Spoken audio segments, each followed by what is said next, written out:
राधे राधे प्रिय दोस्तों, आज हम उस सत्य पर विचार करेंगे जो दिखता तो सरल है पर समझ में बहुत कम लोगों को आता है।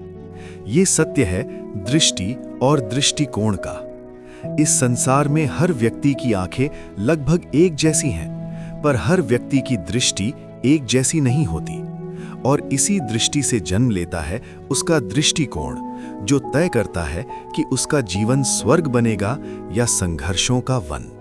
दृष्टि वही, दृष्टिकोण अलग। कई बार आपने लोगों को कहते सुना होगा, मुझे अपने आप पर गर्व है, मैं अपने माता पिता की सेवा करता हूं, मैंने उन्हें घर दिया, सुख सुविधाएं दी और जीवन भर देता रहूंगा। ये सुनने में बहुत अच्छा लगता है, लेकिन प्रश्न ये नहीं है कि आपने क्या किया, प्रश्न ये है कि किस भाव से किया। यदि ये सब आपने इसलिए किया कि लोग मेरी प्रशंसा करें, समाज मुझे महान कहे, तो ये सेवा नहीं, अहंकार है। और यदि ये भाव हो कि ये मेरा कर्तव्य है, मेरे माता पिता मेरे देव हैं, तो वही कर्म पूजा बन जाता है। कर्म का बीज और उसका फल। प्रकृति बहुत न्यायप्रिय है। वो ना भाषा समझती है न तर्क, वो केवल भाव समझती है। आप जो सोचते हैं, जो भावना आपके मन में जन्म लेती है, वही एक बीज बनकर आपके भीतर बो दी जाती है। आज नहीं तो कल वो बीज एक वृक्ष बनेगा और उस वृक्ष का फल आपको ही खाना होगा। यदि आपने किसी को दुख देने का विचार किया तो दुख का बीज आपके भीतर पड़ा। यदि आपने किसी को पीड़ा दी तो पीड़ा का वृक्ष खड़ा हुआ। और स्मरण रखिए, फल कोई और नहीं भोगता, फल उसी को मिलता है जिसने बीज बोया होता है। सुख और अनुभव एक साथ नहीं आते। जीवन का एक गहरा सत्य है, सुख और अनुभव कभी एक साथ नहीं आते। जब जीवन में सुख होता है तब हम सीखना बंद कर देते हैं, और जब सुख चला जाता है तब अनुभव आता है। प्रकृति अनुभव इसलिए भेजती है ताकि हम सीख सकें अतीत में क्या गलती हुई, भविष्य में क्या नहीं दोहराना और जीवन को कैसे सही दिशा देनी है। अनुभव दंड नहीं, अनुभव शिक्षा है। सीढ़ी और ऊंचाई।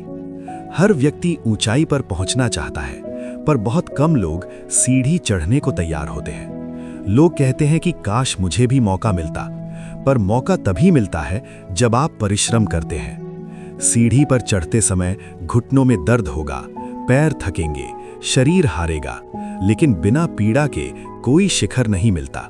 संघर्ष से ही पहचान बनती है। लोग चाहते हैं कि वे चर्चित हों, परिचित हों, सफल हों, लेकिन बिना संघर्ष के कोई भी चर्चित नहीं होता। सफलता उन्हीं से मिलती है जो परिश्रम से परिचित होते हैं। संघर्ष हर दिन आएगा, हर वर्ष, हर स्थिति में। कुछ तूफान विनाश के लिए नहीं, मार्ग साफ करने के लिए आते हैं।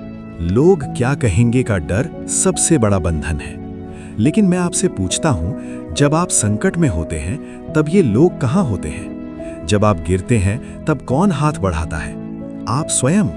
तो फिर जीवन भी स्वयं के लिए जिए। संतान और दृष्टिकोण। माता पिता बच्चों को खाना देते हैं, कपड़े देते हैं, विद्यालय भेजते हैं, लेकिन भूल जाते हैं सबसे महत्वपूर्ण बात, दृष्टिकोण देना। इसीलिए पुराने समय में गुरुकुल हुआ करते थे, जहां ज्ञान के साथ संस्कार भी मिलते थे। शक्ति और पात्रता। शक्ति सभी को नहीं दी जाती। शक्ति पाने के लिए पात्रता चाहिए। यदि पात्र नहीं बने तो शक्ति भी विनाश कर देगी। अंधकार का महत्व। यदि रात न होती तो प्रकाश का मूल्य कैसे समझते? यदि भूख न होती तो भोजन का स्वाद कैसे जानते? बुराई से घृणा मत कीजिए, वो अच्छाई की आवश्यकता है। क्रोध जलता हुआ कोयला। क्रोध ऐसा है जैसे जलता हुआ कोयला किसी और पर फेंकने के लिए उठाओ, पहले हाथ खुद जलते हैं। क्रोध स्वास्थ्य बिगाड़ता है, आनंद छीन लेता है, विवेक जला देता है। अहंकार और आत्मबोध। कुंदन बनने के लिए स्वयं का स्वर्णकार बनना पड़ता है। अपने भीतर छिपी कमजोरियों को पहचानिए, उन्हें निकालिए। थोड़ी पीड़ा होगी पर वही आपको निखारेगी। सूर्योदय और अवसर। जो व्यक्ति देर तक सोता है वो सूर्योदय नहीं देख पाता। इसी प्रकार जो अवसर की प्रतीक्षा में अधिक विलंब करता है, अवसर उसे छोड़कर चला जाता है। पति पत्नी का संबंध। ये संबंध अधिकार से नहीं, स्वीकृति से बनता है। साथी को उसकी अच्छाइयों और बुराइयों सहित स्वीकार करना पड़ता है। ये संबंध आदेश से नहीं, सहकार से चलता है। दीपक और बाती की तरह, कोई बड़ा कोई छोटा नहीं।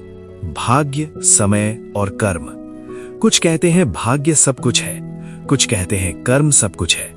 सत्य ये है कि मनुष्य जन्म भाग्य से, जीवन की दिशा कर्म से। अंतिम संदेश। प्रिय आत्माओं, जो बीत गया वो आपको दुख देने नहीं, सिखाने आया था। हर दिन नए जन्म की तरह जिएं, नए उत्साह के साथ, नए लक्ष्य के साथ।